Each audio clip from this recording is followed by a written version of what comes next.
और शुरुआत में अनमोल पवार जी आपसे ही कर रहा हूं, क्योंकि जब से अरविंद केजरीवाल कल से छूटे हैं, हरियाणा के तमाम नेताओं के बड़े बड़े बयान सामने रहे हैं। अब तो आम आदमी पार्टी और मजबूत हो जाएगी, अब तो आम आदमी पार्टी, बड़े बड़े दावे वहां पे किए जा रहे हैं।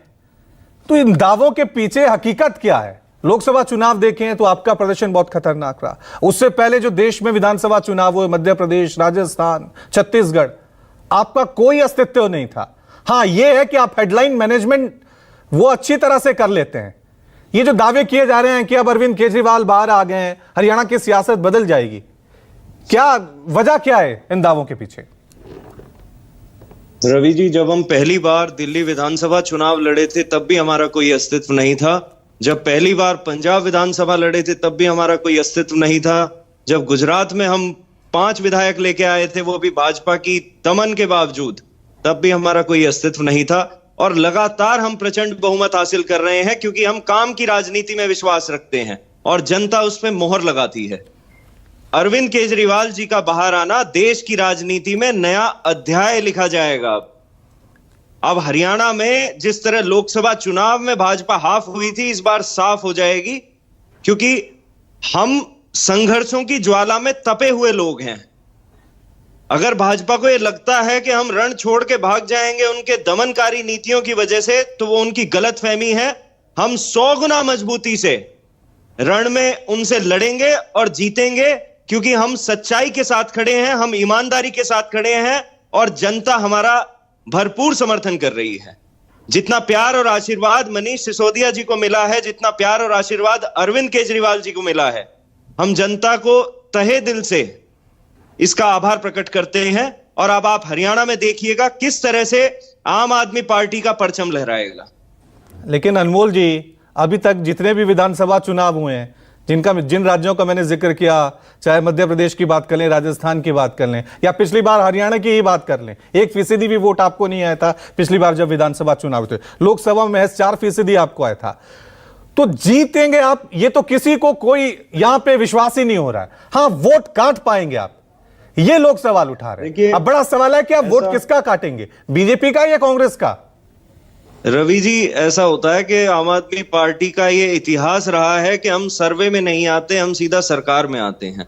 तो आप जरा सा इंतजार कीजिए, 20 दिन बाद नतीजे आपके सामने होंगे। हमारा संगठन हरियाणा में बहुत कितनी सीटें जीतने की उम्मीद है आपको? जितनी देखिए, मैं सेफोलॉजिस्ट नहीं हूं, ये मैं नहीं बता सकता, बल्कि राजीव रंजन जी बेहतर बता सकते हैं ये।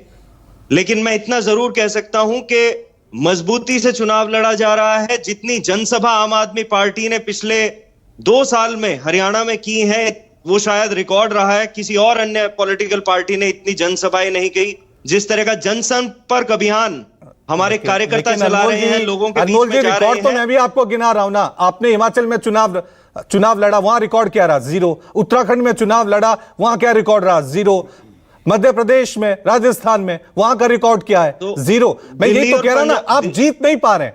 अगर कांग्रेस की तरफ से पेशकश भी की गई थी तो वो इसलिए कि कहीं आम आदमी पार्टी हमारे वोट ना काट ले। देखिए, कांग्रेस ने क्यों पेशकश की थी, क्यों नहीं, वो तो वो बेहतर जानते हैं। लेकिन जब आप रिकॉर्ड की बात कर रहे हैं तो आप दिल्ली का रिकॉर्ड देख लीजिए, 3 बार प्रचंड बहुमत की सरकार। पंजाब का रिकॉर्ड देख लीजिए, पहली बार ऐसी सरकार बनी है जिसे 92 सीट मिली हैं। तो रिकॉर्ड तो दोनों ही तरफ आप पेश कर सकते हैं। और लोकसभा का रिकॉर्ड, बात यह है अनमोल जी, बात यह है अरविंद केजरीवाल को सुप्रीम कोर्ट ने तब भी अंतरिम जमानत दी थी लोकसभा चुनाव के लिए, तब क्या रिकॉर्ड रहा था? 2014 में भी जब लोकसभा हुआ था हमें जीत नहीं मिली थी, लेकिन 2015 विधानसभा में प्रचंड बहुमत हासिल हुआ था।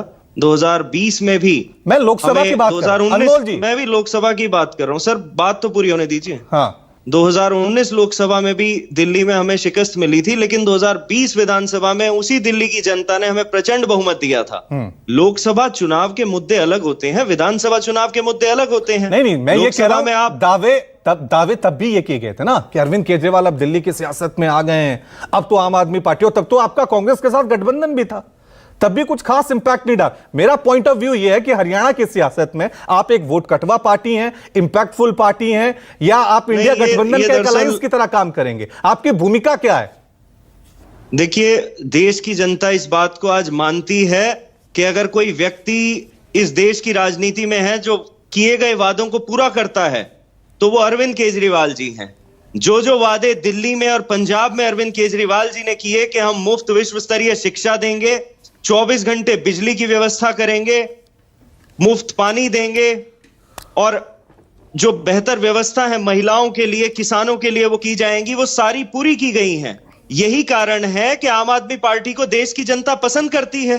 ठीक है। और गुजरात में 5 सीट आना, गोवा में 2 सीट आना इस बात का प्रमाण है कि अन्य राज्यों में भी जनता चाहती है कि आम आदमी पार्टी आए, सरकार बनाए और उन्हें उन्हीं व्यवस्थाओं का, उन्हीं सुविधाओं का लाभ महसूस हो।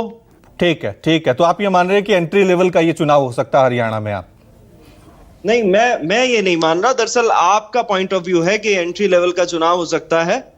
हमारा ये मानना है कि हम बहुत मजबूती से लड़ रहे हैं और उसके नतीजे आपको कितनी सीटें मजबूती से जीत पाएंगे? देखिए, ये कहना मुश्किल है क्योंकि मैं सेफोलॉजिस्ट नहीं हूं, मैंने कोई सर्वे नहीं किया। ठीक है, समझ रहे हैं। विजय शर्मा जी बीजेपी की तरफ से मैं साथ, आम आदमी पार्टी को लोग पसंद कर रहे हैं। ठीक है, ठीक है।